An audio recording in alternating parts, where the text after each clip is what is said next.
तो हम लोग पहली बार विभाग में मेरे अध्यक्षता में समीक्षा बैठक हुई है और पहले से होता रहा है 10 साल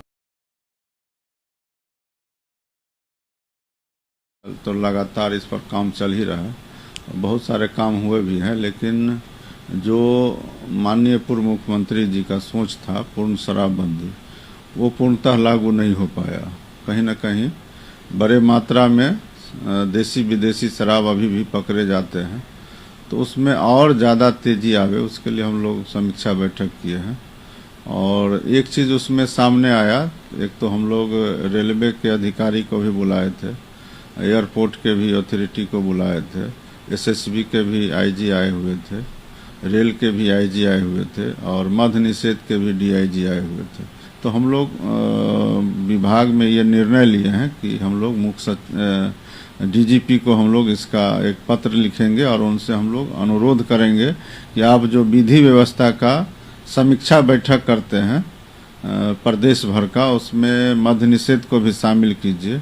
और ये चूँकि गैर कानूनी है, ये शराब का किसी भी स्तर पर सेवन करना या इसका स्टोर करना या इसका जो है सो अवैध रूप से खरीदना बेचना, तो ये कानूनी अपराध है। तो कानूनी अपराध है, अगर कोई कानून को तोड़ता है तो पुलिस को इसको देखना चाहिए, उसमें जो है तत्परता से इसको पकड़ना चाहिए। लेकिन जितना उनका सहयोग मिलना चाहिए वो नहीं मिल पाता है, तो हम लोग नए सिरे से डीजीपी से अनुरोध करेंगे कि आप इसको समीक्षा में शामिल कीजिए और अपने पुलिस के लोगों को इस पर हिदायत।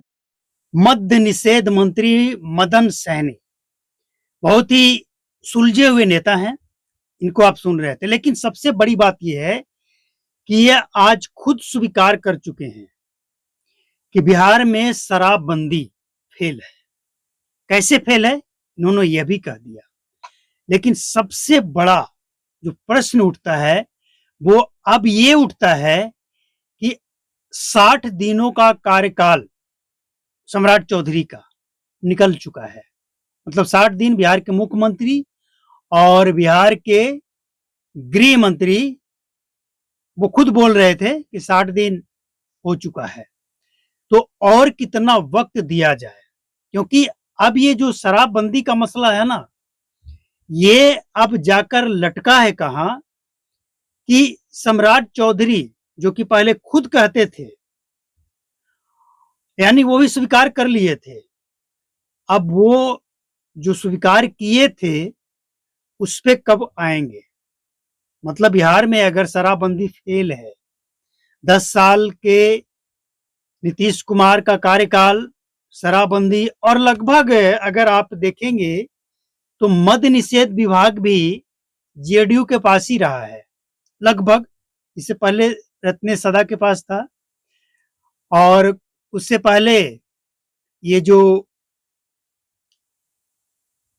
क्या यादव हैं, देखिए इनका नाम हम भूल रहे हैं अभी, विजेंद्र यादव, इनके पास भी गया था। तो जिनके पास मद्य निषेध विभाग जाता है वो इस बात को तो अच्छी तरह समझ लेते हैं कि इस विभाग में भ्रष्टाचार कूट कूट कर भरा पड़ा है। और इसी बात को वो स्वीकार कर चुके हैं कि सफल नहीं होगा। और जिस तरह से सपोर्ट मिलना चाहिए प्रशासन का, खासकर सपोर्ट नहीं मिल रहा है।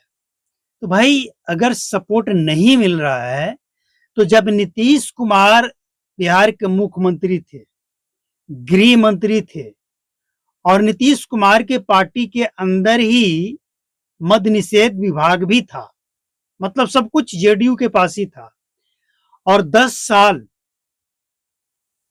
इन तमाम चीजों को बिहार की जनता ने और नेताओं ने, सत्ताधारी विपक्ष सभी ने देखा, तो क्या अब क्या लगता है कि अब ऐसा क्या हो जाएगा, ऐसा क्या कर देंगे कि बिहार में शराबबंदी सफल हो जाएगा।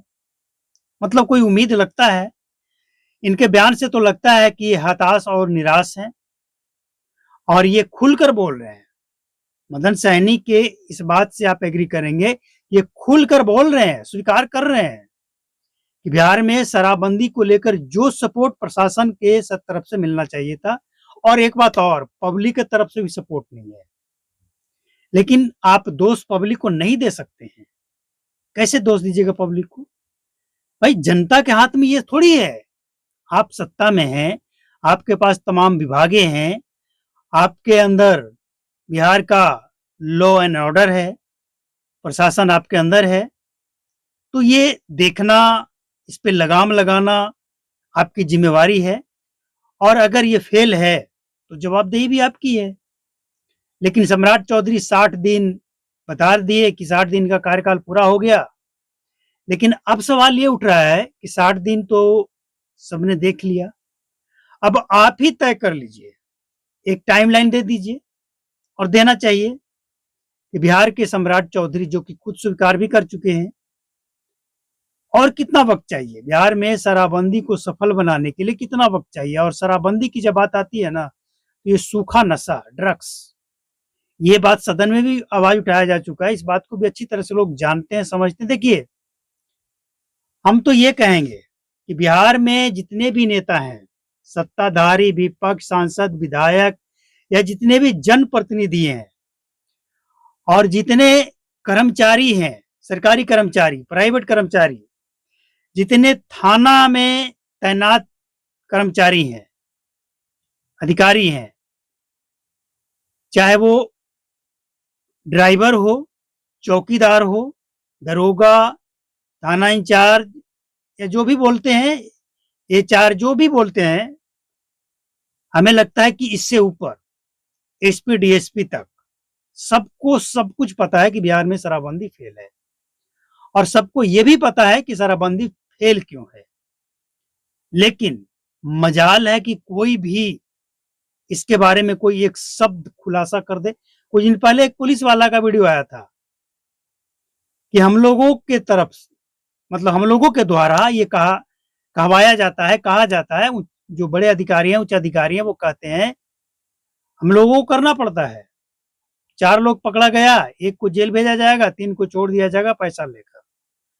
और उसमें भी कैटेगरी तय किया जाता है कि भैया इतना पैसा जो देगा वही छूटेगा, इसे कम पैसा देने वाले के ऊपर इतना बोतल, इतना लीटर, और जो नहीं देने वाला उसको तो भाई गया, वो तो पुलिस वाले की मनमानी होगी।